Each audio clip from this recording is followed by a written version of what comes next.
ये इंडोर की जो पीसीबी है इसमें डेड का फॉल्ट है, तो डेड तो होगा ही। यहाँ पे आप देख रहे हैं, और ये अक्सर करके ये आईसी फटी जाती है। तो एसएमडी है, अभी तक ये अपने पास आया नहीं है और ज़्यादा तकलीफ़ देता ही है, और ये रेजिस्टेंस वगैरह सब तोड़ चुकी हैं। ये वाला पावर मॉड्यूल लगाएंगे तो एक तरह से बहुत बेहतर हो जाता है। और अब भी जो चाहें तो बहुत से जिनको ज़्यादा कम नॉलेज रहता है एसएमपीएस में बाकी सर्च करने में, तो उनके लिए बहुत अच्छा है। तो मैं इसका डायग्राम भी लगा दूंगा कि कैसे इसको लगाते हैं। तो इसके अंदर जो सप्लाई है उसको समझ लेते हैं। इस पे जो हरा वाला है इस पे प्लस 350 वोल्ट की सप्लाई जो कैपेसिटर की होती है उसको लगाते हैं।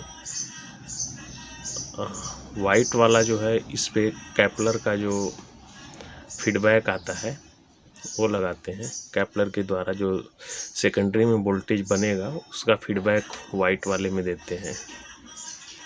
और जो ये रेड है, ये रेड जो ऑक्सिलरी सप्लाई बनती है इसमें आईसी को स्वतः चलाने के लिए,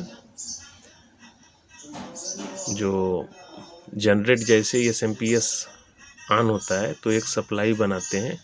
उस सप्लाई से आईसी को वोल्टेज दिया जाता है जिससे आईसी काम करती है।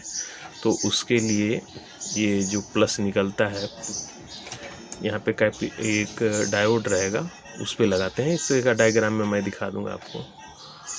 और दूसरे नंबर पे ब्लैक जो है 350 का माइनस है, कैपेसिटर पे ही रहेगा। और ये जो प्लस सप्लाई ट्रांसफार्मर के अंदर जाती है और वापस निकल कर के जो ड्रेन पे लगता है जिससे आईसी में है जिसमें भी, तो इसमें इसको कनेक्ट करते हैं। तो चलिए मैं शुरू करता। तो सबसे पहले इस आईसी को रिमूव कर लेते हैं। और इसमें इधर टेंशन नहीं है, कोई भी रेजिस्टेंस जल जाए, बस आपका चॉपर सही होना चाहिए। अगर चॉपर ट्रांसफार्मर ख़राब हो जाएगा तो फिर बनाना मुश्किल पड़ेगा। और बाकी इधर से कितना भी ख़राब रहे कोई नहीं फ़र्क पड़ेगा, आप आसानी से उसको कर सकते हैं। और दूसरा चीज़ इसमें ध्यान देने वाली बात ये रहती है कि जब भी इसको आप ये वाला एसएमपीएस बिठाइए तो कोशिश करिए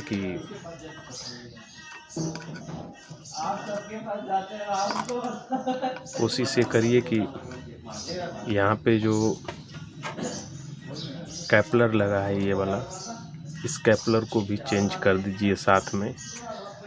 और भी मैं बताता हूँ, इसमें इसके साथ साथ कुछ और हुआ रहेगा। इसका उड़ने का कारण यही रहता है कि ये जो डायोड होती है,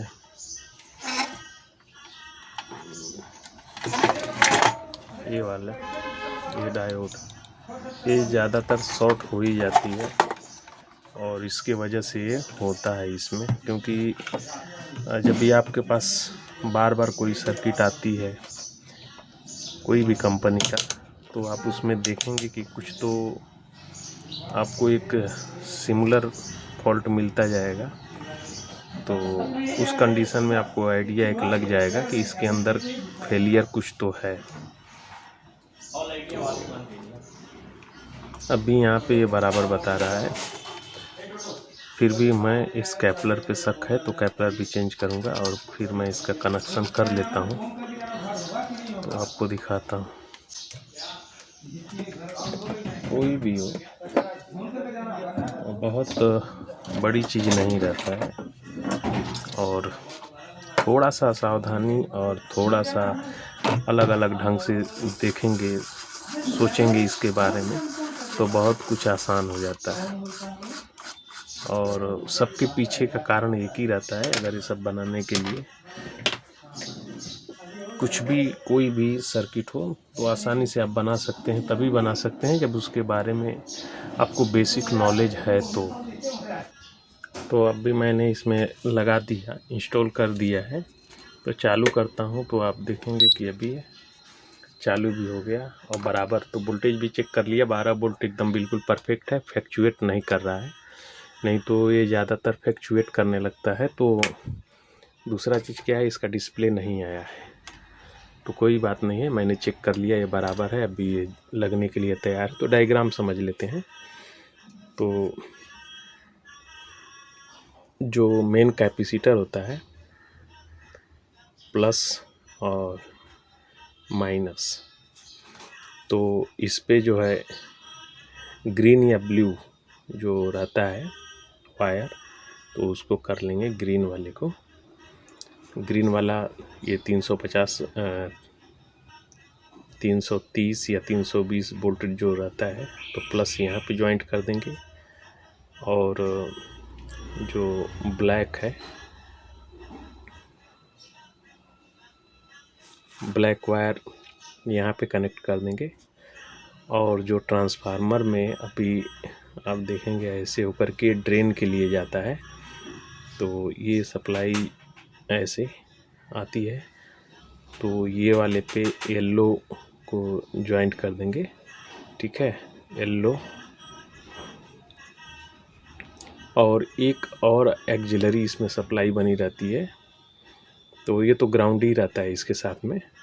और यहाँ पे एक डायोड लगा रहता है ऐसे। तो इस वाले पे प्लस वाला रेड जोड़ देते हैं, रेड वायर यहाँ पे कनेक्ट कर देते हैं।